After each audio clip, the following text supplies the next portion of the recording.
Hello students, कैसे हैं आप सभी। आई होप आप सभी अच्छे होंगे। मैं आप सभी का अपने यूट्यूब चैनल स्मार्ट क्लासेस पर स्वागत करती हूँ। चलिए आज हम क्लास 10th के चैप्टर 2 बहुपद के बारे में पढ़ेंगे। इससे पिछली वीडियो में हमने आपका फर्स्ट चैप्टर कंप्लीट करा दिया है। जिन बच्चों ने फर्स्ट चैप्टर कंप्लीट नहीं किया है तो जल्दी से जाकर अपना फर्स्ट चैप्टर कंप्लीट कर लीजिए।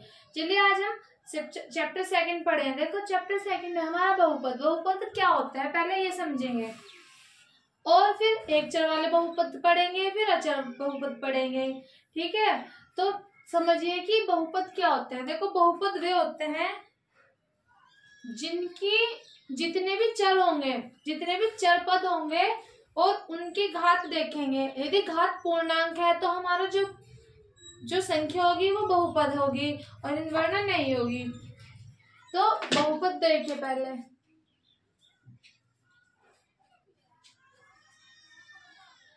बहुपद वे होते हैं जितने भी हमारे चर होंगे,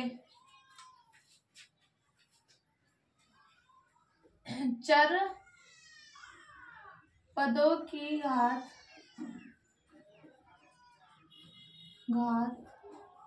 पूर्ण संख्या हो,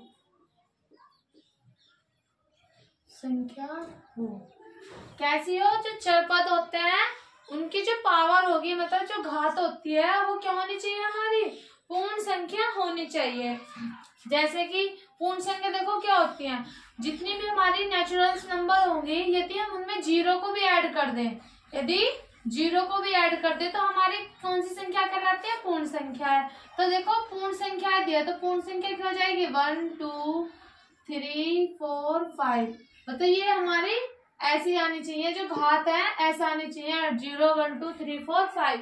तो जितने भी हमारे बहुपद होंगे उनमें हमें जो चर पद होंगे उनकी घात देखनी है। जो पूर्ण संख्या है तो वो बहुपद कहलाएंगे। तो समझिए कि चर और अचर हमारे क्या होते हैं। समझिए चर, देखो चर क्या होते हैं। चर वे होते हैं जिनका मान बदल सकता है, तो जिन संख्याओं का मान बदल सकता है। देखना x है, y ले लो, z ले लो। हम x की जगह 0 भी रख सकते हैं, 2 भी, 3 भी, 4 भी। ऐसे ही y की जगह रख सकते हैं, फिर z की जगह भी रख सकते हैं। तो ये जो क्या होते हैं हमारे चर बहुपद, मतलब कि जिनका मान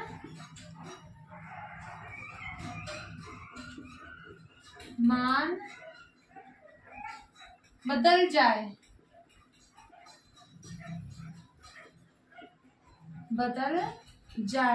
तो जिनकी जो वैल्यू है वो चेंज हो जाती है तो उनको क्या बोलते हैं हम, चर। और अचर कौन से होते हैं हमारे,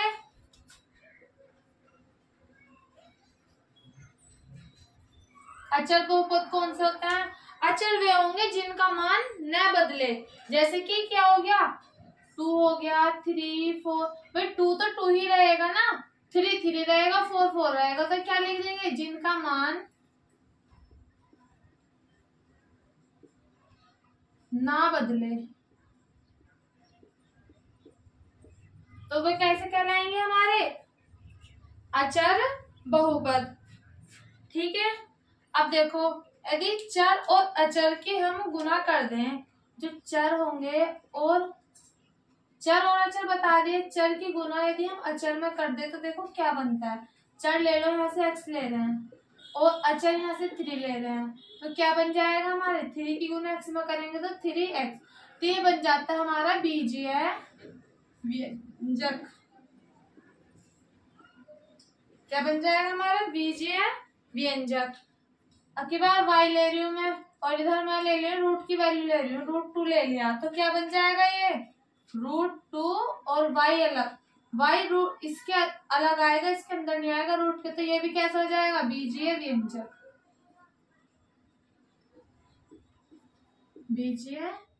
व्यंजक।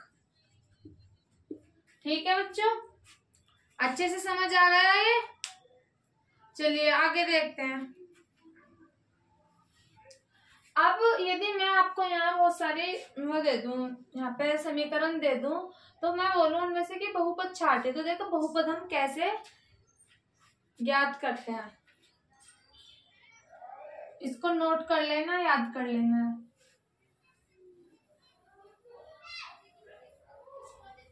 तो देखिए बहुपद कैसे पहचाने।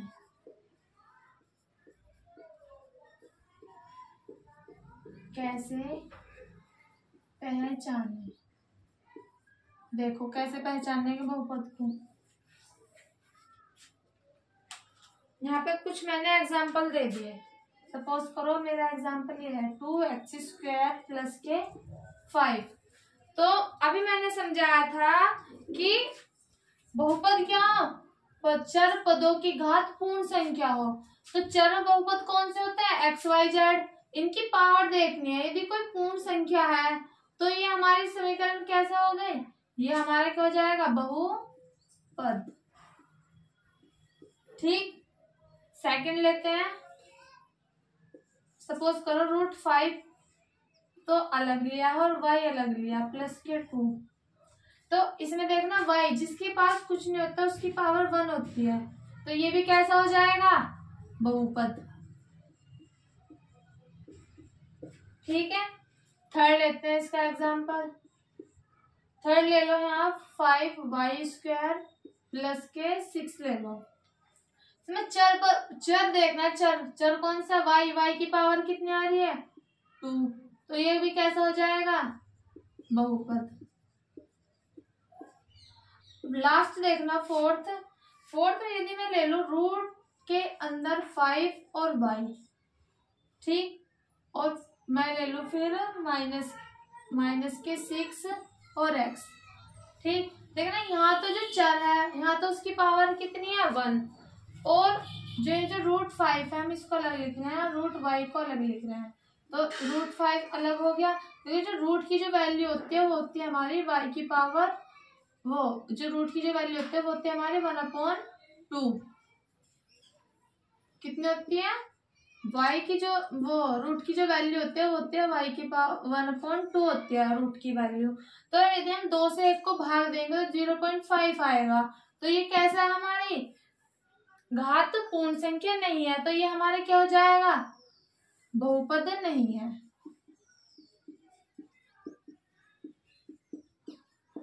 लिख देना कि बहुपद नहीं है। ठीक है, एक एग्जांपल और देखो। एक एग्जांपल ये है हमारा 5th, यहाँ लिख लूं मैं 2y² प्लस √x और 5। तो ये बहुपद है या नहीं है, तो ये भी नहीं है बहुपद हमारा। ठीक है, अब चलिए हम आगे देखते हैं कि एक पद बहुपद कौन से होते हैं, द्विपद कौन से होते हैं, त्रिपदी बहुपद कौन से होते हैं। और ये तो पद होगा। और एक घात वाले कौन से होते हैं, रैखिक बहुपद कौन से होते हैं, द्विघात बहुपद कौन से होते हैं, और त्रिघात। चलिए देखते हैं आगे।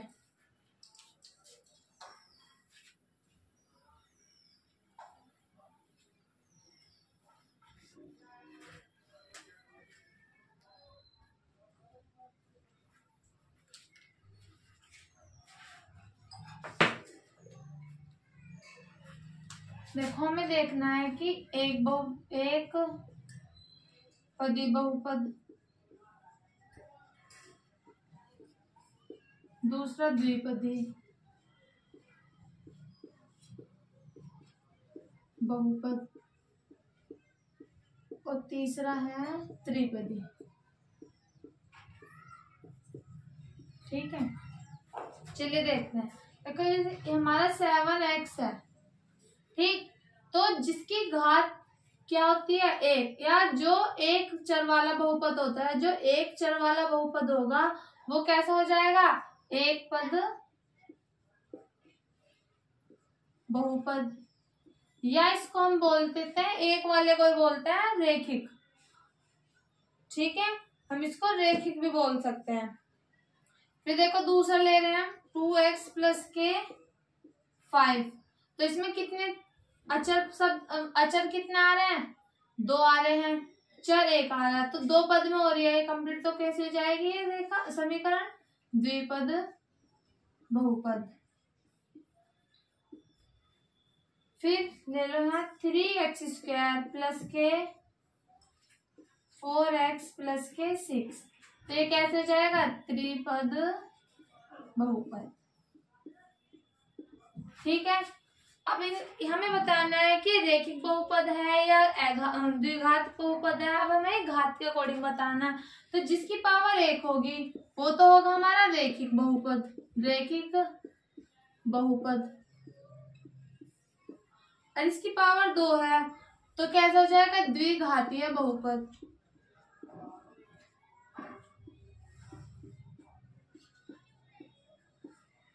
और जिसकी घात देखो सबसे ज्यादा वाली घात देखनी है तो कैसे हो जाएगा? त्रिघातीय। त्रिघातीय बहुपद। ठीक है बच्चों, इतना समझ आ गया? चलिए और एग्जांपल देखते हैं हम इसके आगे के।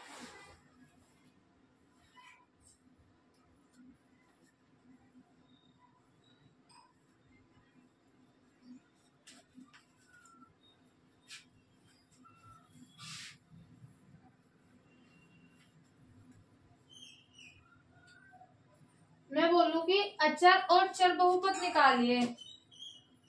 ठीक, एग्जाम्पल दे दिया मैंने, दे दिया कि एक ये कैसा बहुपद है। तो क्या बताओगे? जिनके मान नहीं बदल सकते वे कैसे होते हैं? अचर बहुपद। तो कैसा हो जाएगा ये? अचर बहुपद। फिर मैं बोलू x की पावर 5x की पावर 0 है।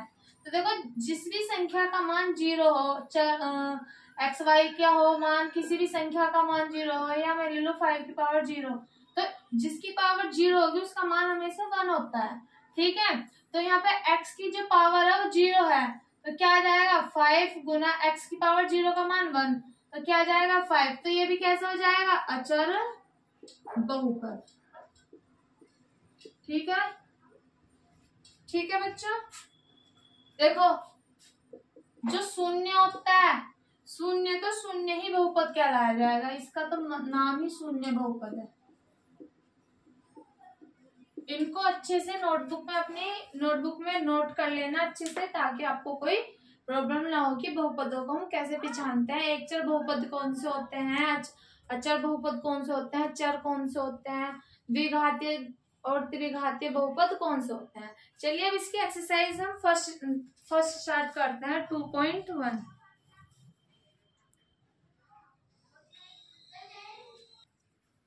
चलिए इसकी एक्सरसाइज देखते हैं। एक्सरसाइज में फर्स्ट क्वेश्चन है कि किसी बहुपद px के लिए y बराबर px का ग्राफ नीचे आकृति में दिया है। जो नीचे जो ये आकृति दी है इसमें ग्राफ दिया है, px के लिए y का ग्राफ दिया है। ठीक है। फिर बोला है कि प्रत्येक स्थिति में px के शून्यांकों की संख्या ज्ञात कीजिए। मतलब कि जो x है, जो x रेखा जो है, जो लाइन है हमारी, हमें इसमें शून्यांक बताने हैं कि जो रेखा है, जो रेखा इसको काट रही है, x अक्ष को जो काट रही है, वो कितने बिंदुओं पर, कितने शून्यांकों पर काट रही है। तो देखिए फर्स्ट ग्राफ है हमारा, तो देखना ये तो लीनियर है, और जो दूसरी जो रेखा है वो ऊपर जा रही है, तो इस वाली को तो काट रही नहीं, तो इसमें शून्यांकों की संख्या कितनी हो जाएगी? इसमें हो जाएगी 0। ठीक है। अब देखिए सेकंड है, सेकंड में कितने बिंदुओं पर काट रही है? सिर्फ एक बिंदु पर, तो इसमें कितना हो जाएगा कि एक बिंदु पर। अब देखो यहाँ इस पे कितने पर काट रही है? एक बिंदु पर, तो यहाँ काट रही है, एक पर यहाँ काट रही है और एक पर यहाँ, तो कितने बिंदुओं पर काट रही है? 3 बार। कितनी बार काट रही है? 3 बार। तो इसमें कितने हो जाएगी शून्यांकों की संख्या? 3। पहले वाले में एक बार भी नहीं काट रही तो 0 हो जाएगी, और दूसरे वाले में कितनी बार? एक बार काट रही है। चलिए इसका फोर्थ देखते हैं, फोर्थ ग्राफ।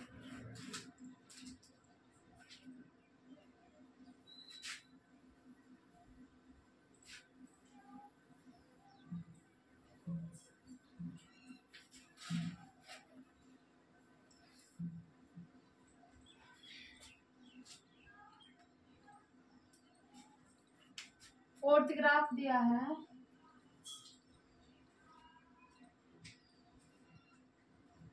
ये ऐसा काट लिया, इधर x है, इधर x डैश है। इधर y डैश और इधर y। तो देखना कितने बिंदुओं पर काट रही है ये, एक तो यहाँ पर काट रही है, एक बार यहाँ पर काट रही है, तो कितनी बार काट रही है, 2 बिंदु पर 2 बार। ठीक है। फिफ्थ देखिए, फिफ्थ है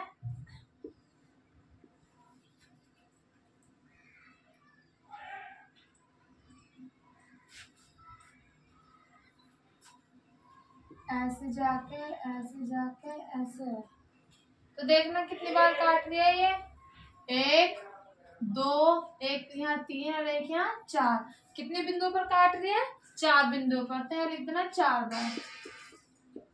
तो इसके शून्यांक कितना जाएंगे, 4, इसके 2 और इसका लास्ट है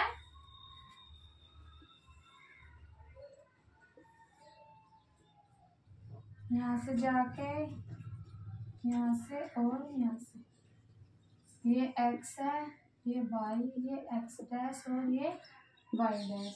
तो देखना कितने बिंदुओं पर काट रही है ये, 1, ये यहाँ पर है 1 और देखो यहाँ पर टच कर रही है 2 और तीसरे पर यहाँ टच कर रही है 3। ये बिल्कुल नहीं काट रही है, ओनली टच कर रही है। तो कितने बिंदुओं पर काट रही है, 3 बिंदुओं पर, तो यहाँ लिख देना 3 बार। ये 3 बिंदुओं पर काट रही है। तो बस सेकंड एक्सरसाइज में यही था कि हमें शून्यांकों की संख्या बतानी है कि ग्राफ पर शून्यांकों की संख्या कितनी है। तो हमने ये सबकी बता दी। आई होप आप सभी को अच्छे से समझ आ गया होगा। तो आज के लिए सिर्फ इतना ही है। ये आपकी 2.1 एक्सरसाइज पूरी कंप्लीट हो गई है। तो बच्चों इस वीडियो को ज्यादा से ज्यादा अपने दोस्तों के साथ शेयर करें और हमारी वीडियो को लाइक करें और चैनल को सब्सक्राइब करें। नेक्स्ट की वीडियो में आपकी एक्सरसाइज 2.2 स्टार्ट की जाएगी। सिर्फ आज के लिए सिर्फ इतना ही। धन्यवाद।